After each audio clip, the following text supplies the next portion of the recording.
Bedtime story is an essential process for the growing of children. But for parents nowadays, what are their attitudes to bedtime stories? On World Book Day, I went to find out more. One morning, Liu's parents said they'd like to have a chat. There was nothing wrong with reading, but he couldn't just do that. They'd seen a lovely advert in their favorite magazine. A dragon needed taming. But Liu wasn't very keen. Nonsense! You enjoy it. It will stop you getting bored. It is the 24th World Book Day this year in the UK. In the last 2 decades, it helped children who might not like reading a book enjoy the pleasure of reading. However, for children, reading can never be a personal thing.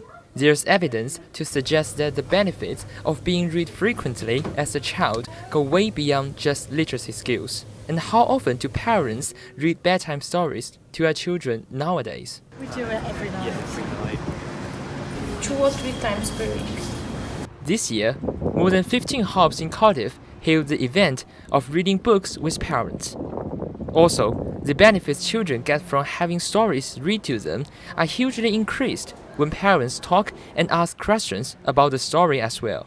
A famous children's story writer, Helen Doherty, who has been working on writing the bedtime stories, said that it can provide an immersive experience to them and deepen parent-child relationship. And what schools usually do is ask the children to dress up as a character from their favourite book. And I really like it when they ask the children to bring in that book as well, because I think sometimes, inevitably, the books can get a bit lost because, and I know this as a parent myself, there's a lot of pressure on parents to come up with costumes for their kids, and sometimes it's kind of easier to just put your kids in a princess costume or a superhero costume. But then that's not really about books. I think that children read if and when they want to read. And I think that what has to come first is a love of books and a love of stories.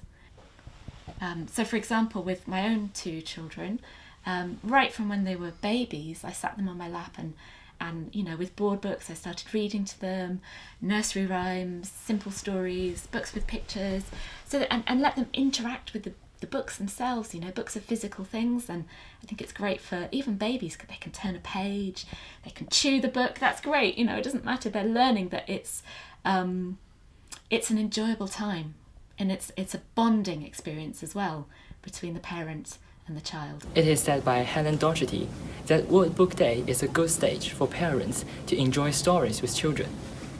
However, things can't be limited to it. Make bedtime story a habit is the most important goal of the World Book Day. Cardiff News Plus, Yingshi reports.